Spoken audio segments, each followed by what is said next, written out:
Vanessa, let's bring you back in, and you're going to talk about Neom, the city, the linear city, and what it really means. Yes, the line, as they call it, as the Saudis call it. So this is an article in the Times of Israel from 2021.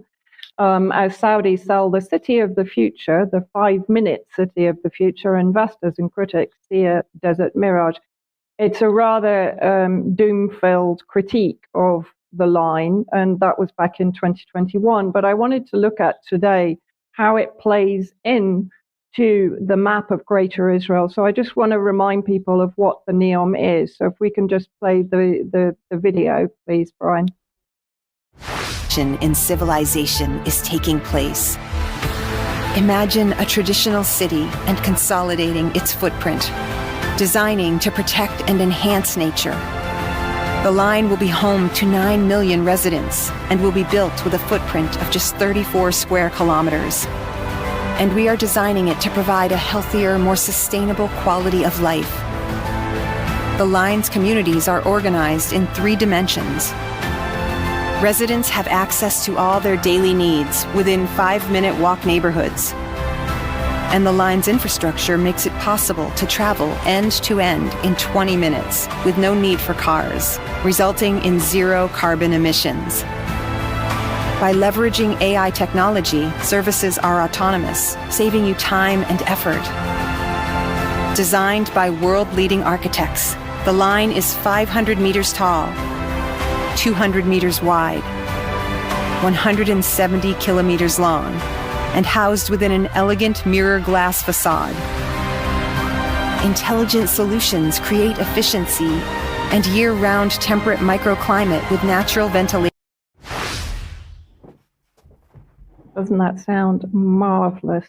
If we take a look at the map of Greater Israel, and of course, although it's called Greater Israel, how I see this is very much, as I said, the use of Israel as a proxy, and of course, the settler state of Israel is bang center in the redesigned Middle East, which also, of course, serves the global hegemony of the US-led coalition, which includes the UK. And the red circle is where the Neom line is proposed to be. So again, that suggests that Israel will be the center of this carving up of the Middle East. And if we have a look at the next map, it will show more clearly how Neom is basically 60 kilometers away from Eilat and very close to, on the Egypt side, Sharm el-Sheikh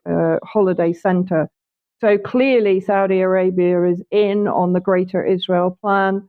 Neom is part of that. And of course, the technology for the future, the 15-minute cities. Here, of course, we've got the 5-minute cities. And guess what? In the Red Sea, which is off the coast of the Horn of Africa, and Yemen, and Saudi Arabia, of course, the Middle East, untapped oil and gas region. People can have a look at that. But what I also wanted to show is how this all plays into what we talked about just now also. So you have the land bridge from Bahrain and UAE. UAE, of course, normalized relations with Israel back in 2020 under the so-called Abraham Accords. Again, you've got the colored in red circle, which is the Neom city, so Saudi Arabia involved. Yemen at the bottom, that has been targeted since 2015. Aden in the Gulf of Aden, which was a former British colony, talking about the gas and oil reserves in the Red Sea and in Yemen itself. And of course, clearly they're reducing the need for the Straits of Hormuz off the coast of Iran, the destabilization in Sudan, Eritrea, and Ethiopia, the Israeli presence in Djibouti at the bottom there off the Horn of Africa.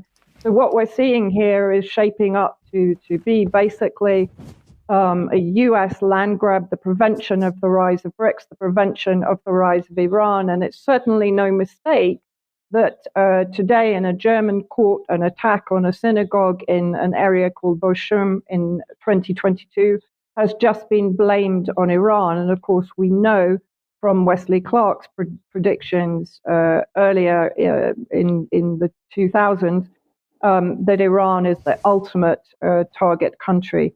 So very clearly what we have shaping up is the creation of Greater Israel on behalf of the US, with Israel as the instrument of US policy. Vanessa, thank you very much for that. And for our audience, if you'd like to know more about the linear city, you might like to look at the interview I did with eminent architect and urban planner Leon Krier. That was back on the 7th of September 2023. And I think you'll find that a very interesting discussion.